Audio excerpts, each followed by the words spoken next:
The critics who thought that the Cuties movie was peak cinema but absolutely hated the Five Nights at Freddy's movie belong on an FBI watch list.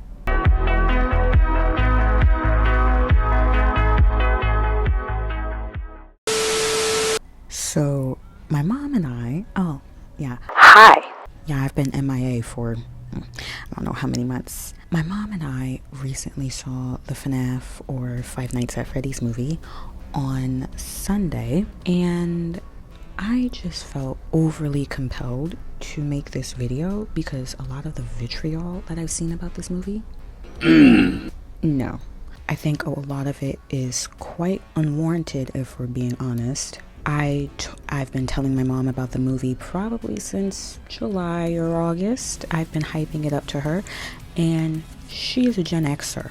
She had never even heard about the movie, the franchise, the books. She knew nothing about Five Nights at Freddy's. And we went to go see the movie, and she liked it. Now, this is someone that doesn't keep up with a lot of Gen Z stuff. This is someone who doesn't even like horror movies. And she happened to like the Five Nights at Freddy's movie. This is not me sitting here saying that this movie is a masterpiece. I don't believe the FNAF movie was a miss. And the biggest issue I've seen from people on my timeline is that it's not gory enough. Can we actually use our brain cells for a second here? Can we actually do that? Because this movie is PG-13. So, coupled in the movie rating with the basic premise of the franchise, which is unhinged man abducting children, and stuffing them in animatronic suits. Why do you want to see that? That's suspicious. That's weird. If you're looking for gore, just play the games. For critics and people in general to actually sit here and say that they don't think this movie is good enough because it wasn't scary enough, I really don't get you. I don't think it's necessary that we need to see these children be... I don't think it's necessary. Another thing that I feel like should be definitely noted is the fact that this movie took almost an entire decade to finally be released. Now, there are some valid criticisms that I've seen. I can't deny that. There were only 3 issues that I had with the movie. I was confused on why Vanessa would be related to William Afton. In terms of security breach, she's a night guard who has an alter ego by the name of Vanny, and she's essentially a William Afton 2.0, but she's not related to him in that game. I was a bit confused on that part. And in the movie, then it's revealed that he's her dad, but then she's a cop within that universe, which that's another thing I should point out as well. Some people were saying that the continuity between the movie and then games and the books didn't line up, which I had a feeling that they wouldn't. The overall gist of it is the movie is just a mashup of the lore between the games and the Silver Rise books. So I don't really think it matters that the movie isn't set on like one specific timeline. And then on top of that, the way that the movie ended with Vanessa being in a coma, I thought that would be a great segue into the gameplay of FNAF 4, where the crying child, Evan, is in a coma because he ended up being bit. Then the second thing that didn't make sense to me in the movie, what did they do with the dead?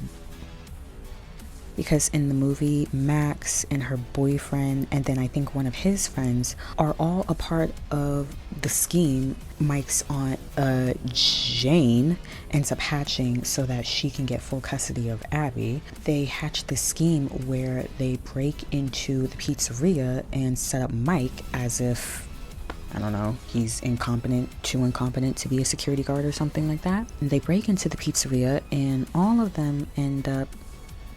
Towards the third act of the movie, the same thing essentially happens when Mike accidentally tells the kid that possesses Golden Freddy, that he would give Abby to them, and Golden Freddy breaks into their house. One minute Jane is alive, the next minute she's not. And so my question is, what do they do with the bodies? Because when everything is resolved, Mike still has custody of Abby and life goes on as normal. And like, I was confused because I would want to assume that there's some sort of investigation that takes place in order for Mike to keep Abby. But if there was an investigation, what happened to Jane? It kind of just doesn't make sense. Like, is she still there on their floor? Was she? I want to know, like, what happened with her? I don't really get that. I had to be reminded of another issue that people had with the movie, which was the Together We Are FNAF fort building scene. I don't even know which is worse, that I have an issue of the critics having with this movie. The not enough gore or the animatronics acting childish. The fort building scene, I feel like, was very much integral to that movie, and specifically for that movie. Abby is a child. She's going to want to do childlike things. Again, with the overall premise of the franchise, these were children when they died and were stuffed into these suits. So why was the fort building scene corny? And then the scene when Bonnie fell back, and then when they asked if he was okay and he gave the thumbs up. Y'all don't know how to have fun. Y'all don't know how to have fun. I feel like that was such a cute scene. And if we actually take out it being cute or corny, it still was integral to the movie's plot. Because one way or another, the kids needed to build trust so that Golden Freddy could take Vanessa so she could be with them. They needed to build trust. How else would they have tried to recruit her so she could be like one of them? Just make it make sense. I don't understand. A lot of these critiques that I'm seeing, they feel so unnecessary. I just don't know how else to explain, and it honestly makes me feel really bad. Like, Jesus, can we live a life without some pesky little gnat in your ear telling you that the FNAF movie was trash? I'm not sure if we can. Other people seem to think it was an issue. Other people seem to think the movie was bad. I needed to say my thoughts. I really needed to, because, again, I'm not calling it a masterpiece. Did it scare me personally? No. The only thing that, like, really got a reaction out of me was the Freddy and Max scene, because that was just I feel like it's okay to consume a piece of entertainment from time to time and just turn off your brain. Like, not everything needs to be so serious, and if it's meant to be an adaptation of something, it doesn't always have to match the lore to a T. I would find that redundant in then consuming the piece of media then. And then the type of hate that it's getting to, a lot of what I've seen, it's like, I feel like people didn't even go into the movie with an open mind. For those who claim that they're die-hard Five Nights at Freddy fans, for those who wanted this movie to come out so bad and to hate on it like this, that's maddening to me. Some of y'all simply just didn't even give it a chance, and it's infuriating. It's like, if y'all were so hell-bent on wanting to just rip this movie to shreds, some of y'all just should not have watched it. And that's truly how I feel. And I completely understand. One thing may be good for me, and it won't be good for 10 other people that consumed it. Let's also keep in mind that the next 2 movies have been confirmed.